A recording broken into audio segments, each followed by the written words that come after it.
त्याच्या माईचा पगार बबनराव लोणीकरनं केला, त्याच्या बापाचं पेन्शन बबनराव लोणीकरनं केलं.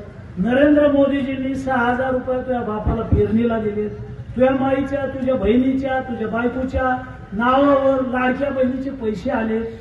तुझ्या अंगावरचे कपडे आमच्या सरकारचे, तुझ्या पायातलं बूट चप्पल आमच्यामुळं आहे, तुझ्या हातातलं ते डबडं मोबाईलचं आमच्यामुळं आहे. अरे आमचंच घेतो ना, आमच्याच सगळ्यावर करतो, आम्हालाच बोलतो.